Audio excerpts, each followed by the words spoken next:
Halo, assalamualaikum warahmatullahi wabarakatuh. Hai para mahasiswa semua.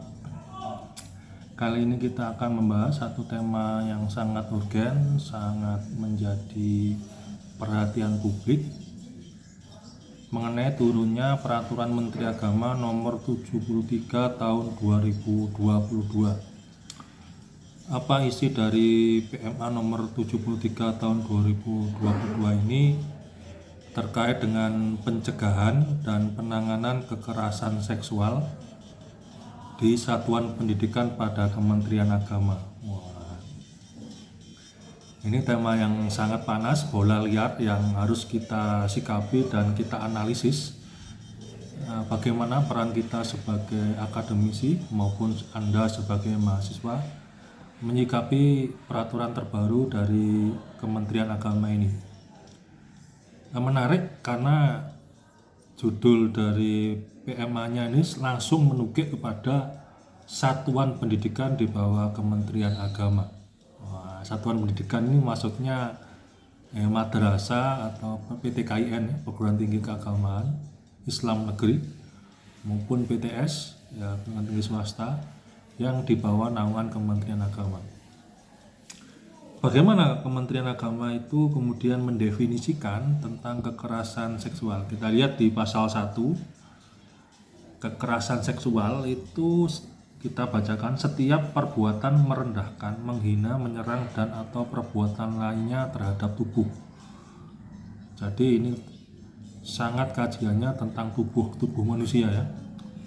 Hasrat seksual seseorang, baik secara fisiologis maupun ada dorongan-dorongan psikologis dan atau fungsi reproduksi secara paksa atau tidak secara paksa. Wah, ini langsung di cover begitu.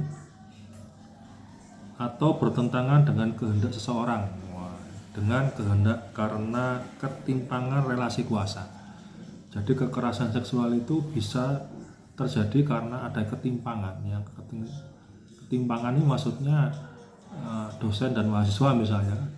Mahasiswa ketimpang untuk konsultasi skripsi, biar diluluskan si dosen memanfaatkan relasi kekuasaannya untuk mengendalikan mahasiswanya agar patuh taat dengan keinginan hasrat seksualnya dosen tersebut, yang menyebabkan seorang mengalami penderitaan dan kesengsaraan secara fisik, psikis, seksual, kerugian secara ekonomis. Sangat sistematis, sosial, budaya, dan politik. Ini sudah definisi yang sudah sangat lengkap dan mungkin tidak menimbulkan ambiguitas, ya. Cukup fakta, cukup terarah untuk membidik tentang tindakan kekerasan seksual baik di lingkungan pendidikan dasar dan menengah maupun di perguruan tinggi. Setidaknya dari kabar yang beredar ada 16 bentuk kekerasan seksual yang diidentifikasi menjadi kasus yang disoroti oleh Kementerian Agama. Apa saja sih? Nah, kita lihat ini di poin-poinnya, ya. Ya ada sampai 16 ini. Jadi bentuk kekerasan seksual itu terdiri dari satu verbal. Verbal ini misalnya ucapan atau ujaran, ya.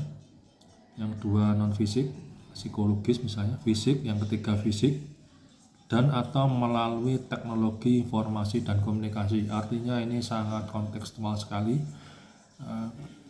sudah menyentuh pada ranah media digital. Oke, kita oncei, kita kupas, ya, apa saja 16 bentuk kekerasan seksual. Pertama, menyampaikan ujaran yang mendiskriminasi atau melecehkan tampilan fisik. Wah, ini kondisi tubuh dan atau identitas gender korban. Nah, ini body shaming di ucapan-ucapan yang cabul gitu kan, ya.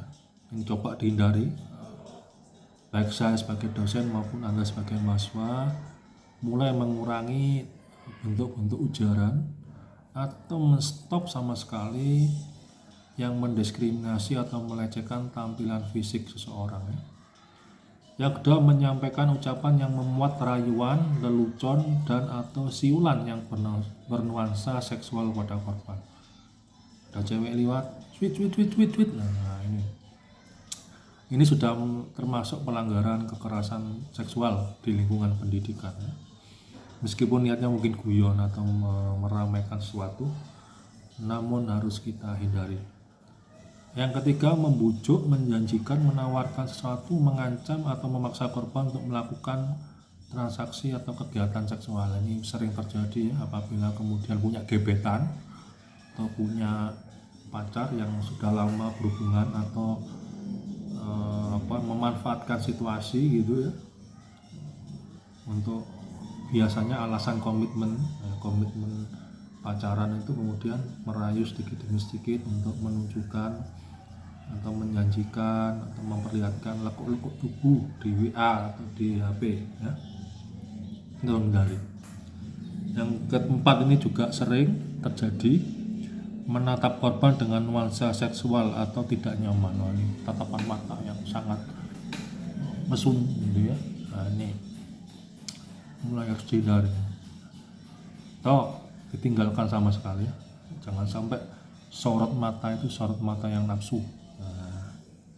Yang kelima, mengintip atau dengan sengaja melihat korban yang sedang melakukan kegiatan secara pribadi ya. Ini mengintip mandi, mengintip ganti pakaian, merekam ganti pakaian di toilet atau nah, ini termasuk juga kekerasan seksual.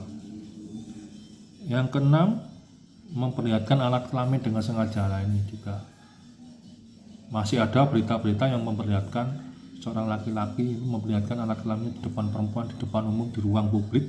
Nah, ini termasuk juga pola-pola kekerasan seksual, apalagi kalau itu dilakukan di perguruan tinggi.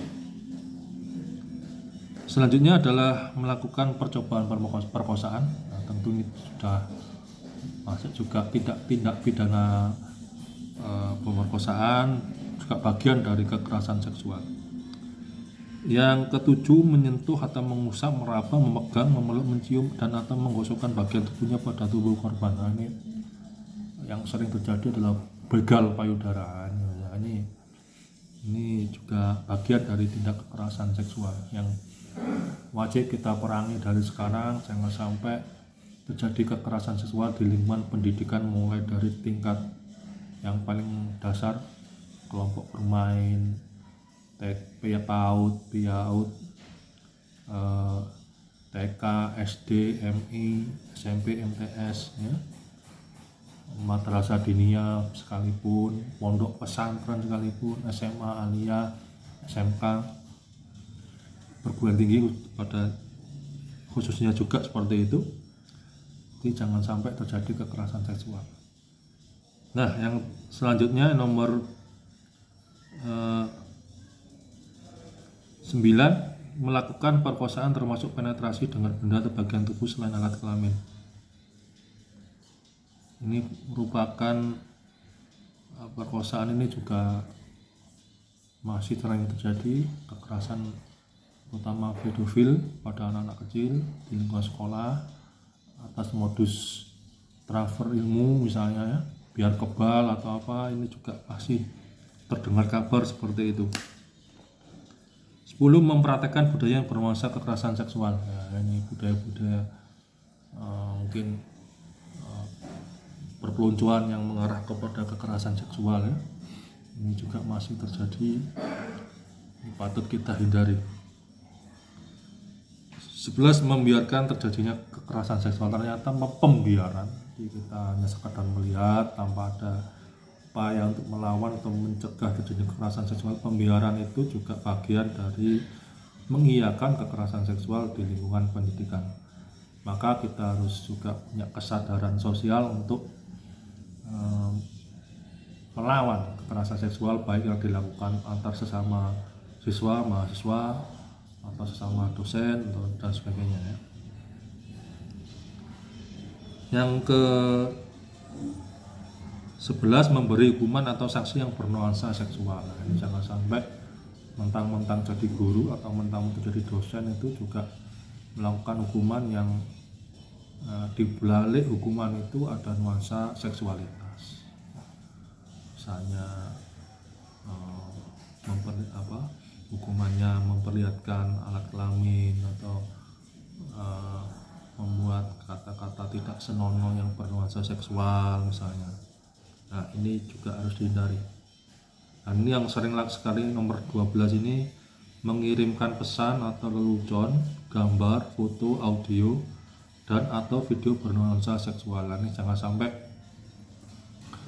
share-share yang berbau porno, berbau seksual pada korban, mantan pacar misalnya, atau pada yang lain. Ini harus kita hindari agar tidak terjadi kekerasan seksual di lingkungan pendidikan yang kita cintai. Selanjutnya nomor 15, mengambil, merekam, mengunggah, mengedarkan foto, rekaman audio atau visual korban yang bernuansa seksual. Nah, ini tadi ya bersama ya. Ini merekam, mengunggah, mengedarkan foto. Sakit hati diputus pacarnya, kemudian menyebarkan foto-foto yang berbau seksual kepada khalayak publik atau dijual di situs-situs porno. Nah, ini termasuk juga kekerasan seksual. Selanjutnya melakukan perbuatan kekerasan seksual yang lain sesuai dengan peraturan undang-undang. Dimungkinkan juga akan muncul tindakan-tindakan kekerasan seksual lanjutan yang belum teridentifikasi setelah PMA ini diberlakukan. Lalu apa yang harus kita lakukan sebagai akademisi? Nah, misalnya Anda sebagai yang mempelajari mata kuliah strategi praktek mengajar di MPI, kira-kira strategi apa yang bisa membangun pemahaman maupun pencegahan terhadap siswa ketika Anda mengajar di kelas? Bagaimana menanamkan pendidikan anti kekerasan seksual pada siswa di kelas? Nah, ini tugas dari mata kuliah praktek mengajar di kelas MPI. Untuk mata kuliah pembelajaran berbasis teknologi, nah, kira-kira peran teknologi apa yang bisa mencegah terjadinya kekerasan seksual di lingkungan pendidikan? Nah, apakah itu harus menggunakan di setiap ruangan ada CCTV, ataukah membangun sosialisasi penyuluhan melalui Instagram, melalui media sosial yang lain dan sebagainya? Nah, ini kira-kira apa yang bisa dilakukan oleh teknologi ini yang untuk mencegah terjadinya kekerasan seksual di lingkungan pendidikan? Nah, ini untuk tugas mata kuliah pembelajaran berbasis teknologi.